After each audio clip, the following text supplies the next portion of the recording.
नमस्कार साथियों, स्वागत है आप सभी का इक्वेटर एजुकेशन पर। और हम शुरुआत करते हैं हमारे करंट अफेयर्स की।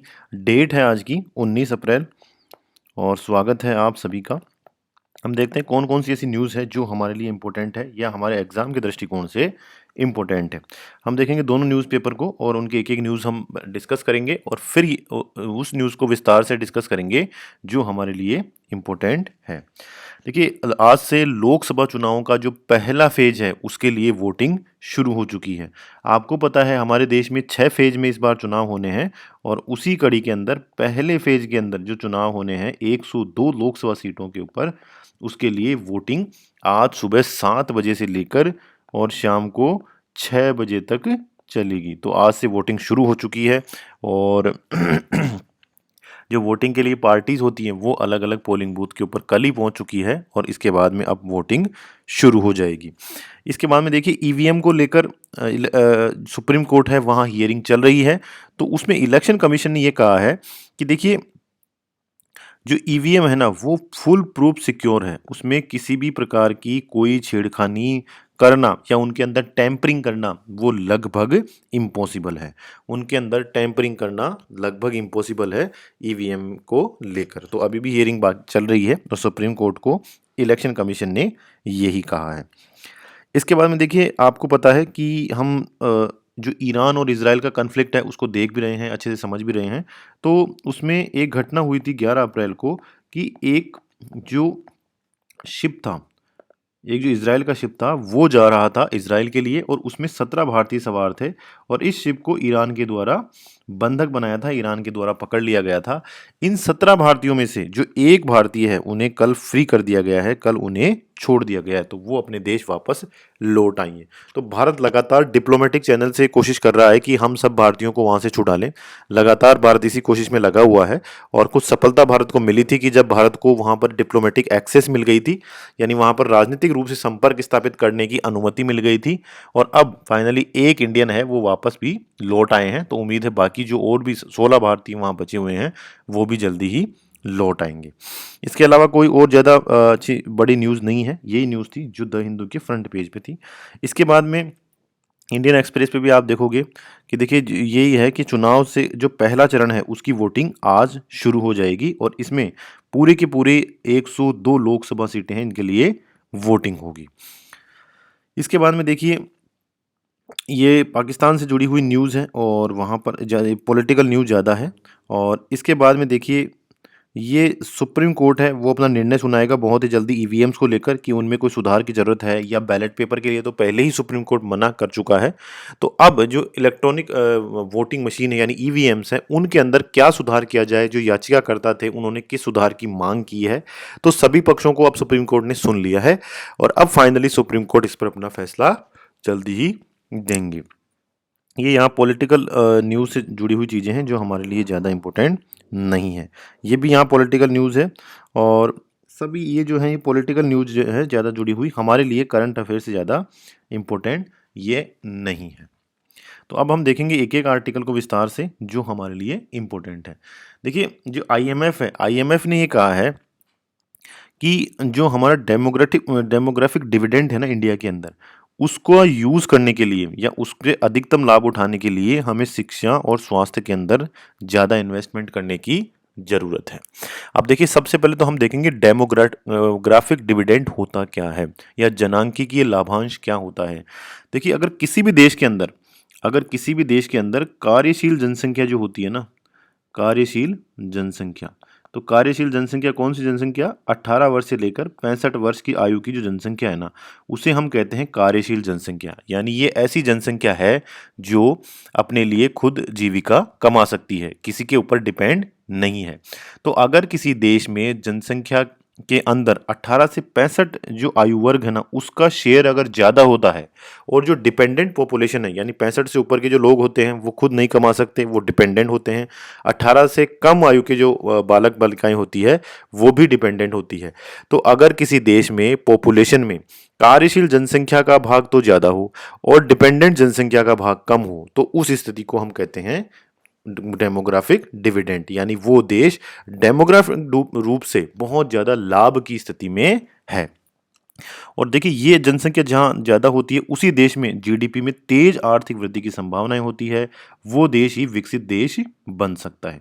अब देखिए भारत के अंदर क्या स्थिति है कि भारत की जो 2/3 जनसंख्या है ना, वो 40 साल से कम है।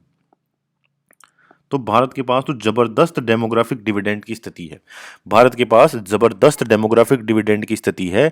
अब भारत को क्या करना चाहिए कि जो हमारी पॉपुलेशन है, जो हमारी युवा है, जो हमारी यूथ है, उनको अच्छी से अच्छी एजुकेशन हम उपलब्ध करवाएं। स्किल भी एजुकेशन के अंदर ही आती है कि सरकार ये इंश्योर करे कि उनको अच्छी एजुकेशन मिले। जो स्पेशली जो गर्ल्स हैं उनको ज़्यादा से ज़्यादा एनरोल हम एजुकेशन इंस्टीट्यूशन में करें। इसके अलावा उन्हें हम स्किल दे पाएँ ताकि वो जीडीपी के अंदर अपना योगदान दें। इसके अलावा जो दूसरी इंपॉर्टेंट चीज़ है वो है कि हेल्थ को लेकर बहुत ज़्यादा इन्वेस्ट करने की ज़रूरत है। देखिए अगर युवा अगर बीमार रहेगा, अगर 7 दिन में 2 दिन बीमार रहेगा, तो वो अपने पोटेंशियल को अचीव नहीं कर पाएँगे। तो इसी कारण आईएमएफ ने भी यही कहा है कि जो हमारा यूथ है, जो हमारा युवा है, जो हमारा 40 साल से पॉपुलेशन कम वाली पॉपुलेशन का हिस्सा 2/3 है, जो हमारी टोटल पॉपुलेशन है हमारे इंडिया की, उसमें से 2/3 पॉपुलेशन तो 40 साल से कम है। तो मतलब ये कह सकते हैं कि भारत पूरी दुनिया में सबसे युवा देश है।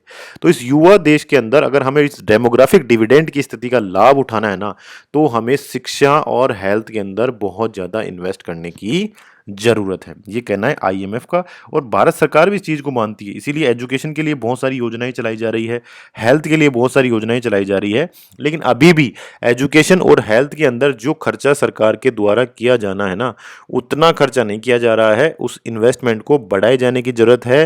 हेल्थ फैसिलिटीज़ को भी बढ़ाए जाने की ज़रूरत है ताकि हम इस डेमोग्राफिक डिविडेंड को इकोनॉमिक एक्टिविटीज़ की ओर मोड़ पाएँ और ज़्यादा से ज़्यादा भारत की इकोनॉमी के अंदर इनका योगदान सुनिश्चित कर पाएँ।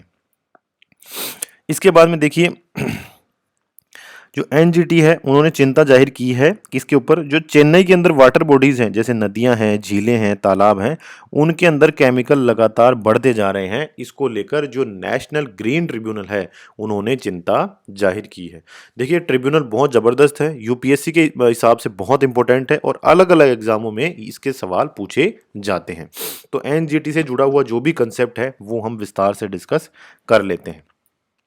देखिए एनजीटी की स्थापना हुई थी 18 अक्टूबर 2010 में। ये एक तरह की कोर्ट है। देखिए राष्ट्रीय हरित जो अधिकरण है, नेशनल ग्रीन ट्रिब्यूनल है, ये एक कोर्ट है। ठीक है, जैसे हमारी कोर्ट होती है वैसी ये कोर्ट है और इसकी स्थापना की गई थी नेशनल ग्रीन ट्रिब्यूनल एक्ट 2010 के द्वारा। एनजीटी एक्ट 2010 के द्वारा इसकी स्थापना की गई थी। ठीक है, अब देखिए इसकी स्थापना इसीलिए की गई थी कि पर्यावरण से जुड़े हुए बहुत सारे मामले हमारे हाई कोर्ट्स के अंदर निलंबित थे, क्योंकि हाई कोर्ट्स के पास लिमिटेड क्षमता होती है, उनमें बहुत सारे मामले रहते हैं। तो कई कई बार क्या होता था कि पर्यावरण से जुड़े हुए मामले यहाँ पर रहते थे और 5-5 साल तक उन पर कोई सुनवाई या कोई प्रोसीडिंग नहीं होती थी। तो पर्यावरण के मामलों को जल्दी से निपटाने के लिए और पर्यावरण से संबंधित मामलों पर त्वरित और बेहतर न्याय उपलब्ध करवाने के लिए 2010 में संसद द्वारा एक अधिनियम पारित किया गया जिसका नाम था नेशनल ग्रीन ट्रिब्यूनल एक्ट। और इसी एक्ट के अनुपालना में नेशनल ग्रीन ट्रिब्यूनल की स्थापना की गई। ये एक न्यायाधिकरण है, एक कोर्ट है जो कि पर्यावरण से जुड़े हुए मामलों की सुनवाई करता है। और पर्यावरण के लिए अलग से कोर्ट स्थापित करने वाला दुनिया का तीसरा देश बना भारत। पहले ऐसे ऑस्ट्रेलिया और न्यूजीलैंड केवल 2 ही ऐसे देश है जहां पर पर्यावरण मामलों की सुनवाई के लिए अलग से कोर्ट है। ठीक है, ऑस्ट्रेलिया और न्यूजीलैंड केवल 2 ही देश हैं जिनमें पर्यावरण मामलों की सुनवाई करने के लिए अलग से कोर्ट बनाया हुआ है और भारत अब तीसरा देश बन गया है। इसका उद्देश्य यही है कि पर्यावरण संबंधी मुद्दों को तेजी से सुनना और जो अदालतें हैं उनमें मुकदमों के बोझ को कम करना। तो ये 2 उद्देश्य के लिए एनजीटी की स्थापना की गई। एनजीटी एक वैधानिक संस्था है। देखिए अगर किसी भी संसद के या राज्य के कानून के अधीन किसी संस्था ट्रिब्यूनल की स्थापना होती है तो उसे हम वैधानिक संस्था या वैधानिक ट्रिब्यूनल कहते हैं। तो एनजीटी भी एक वैधानिक ट्रिब्यूनल है। अब देखिए इसका हेड ऑफिस कहाँ है, दिल्ली के अंदर, और इसके क्षेत्रीय कार्यालय कहाँ कहाँ है, भोपाल, पुणे, कोलकाता और चेन्नई।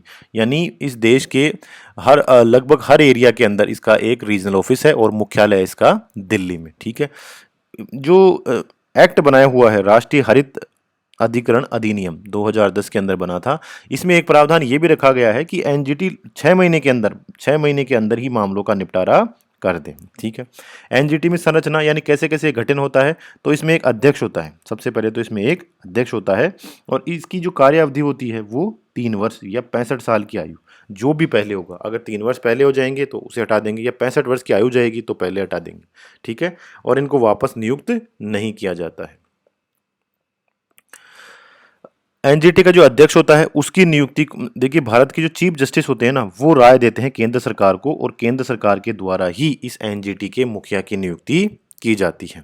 ठीक है, और इसके जो मेंबर होते हैं उस मेंबरों की नियुक्ति के लिए केंद्र सरकार के द्वारा एक चयन समिति बनाई जाती है। तो हमें यही ध्यान रखना है कि एनजीटी के जो अध्यक्ष होते हैं उनकी नियुक्ति राष्ट्रपति के द्वारा नहीं होती, उसकी नियुक्ति किसके द्वारा होती है? केंद्र सरकार के द्वारा। और जो इसके अन्य मेंबर हैं उनकी नियुक्ति भी केंद्र सरकार द्वारा एक चयन समिति के माध्यम से की जाती है। इसमें कम से कम 10 मेंबर होने चाहिए और अधिकतम 20, यानी 10 से 20 के बीच में इसमें मेंबर होते हैं। और एक इसके अध्यक्ष होते हैं जो 3 साल या 65 वर्ष की आयु के लिए रहते हैं और पुनर्नियुक्ति हेतु पात्र नहीं होते, और चीफ जस्टिस ऑफ इंडिया से परामर्श करके केंद्र सरकार के द्वारा अध्यक्ष की नियुक्ति की जाती है।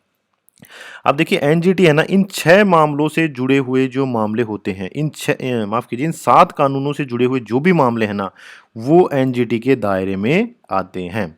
हमें बिल्कुल ध्यान रखना है कि जो ये 7 कानून है ना, इन कानूनों से जुड़े हुए मामलों की सुनवाई ही एनजीटी के अंदर होती है।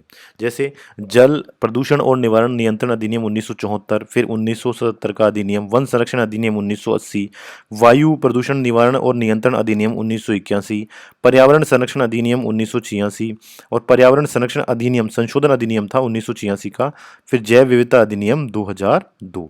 तो इस तरह से जो 7 अधिनियम बनाए हुए हैं, उन 7 अधिनियमों को इन्हीं से जुड़े हुए जो मामले होते हैं, इन 7 कानूनों के अधीन जो अपराध है या इनसे जुड़े हुए जो भी मामले हैं, वो एनजीटी के अंदर सुनवाई हेतु लाए जाते हैं। ठीक है, तो ये भी बहुत इंपॉर्टेंट चीज है।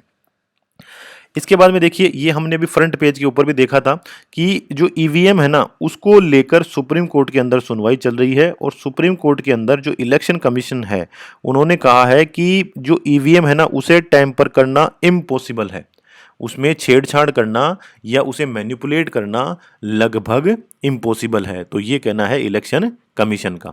इसके अलावा देखिए एक बात और आई वहाँ पर, जैसे क्या होता है, अगर आज, जैसे आपको पता है आज 19 अप्रैल है और आज चुनाव हो रहे हैं, तो आज जब चुनाव हो रहे हैं ना 7 बजे से, तो 7 बजे से 1.5 घंटे पहले यानी 5:30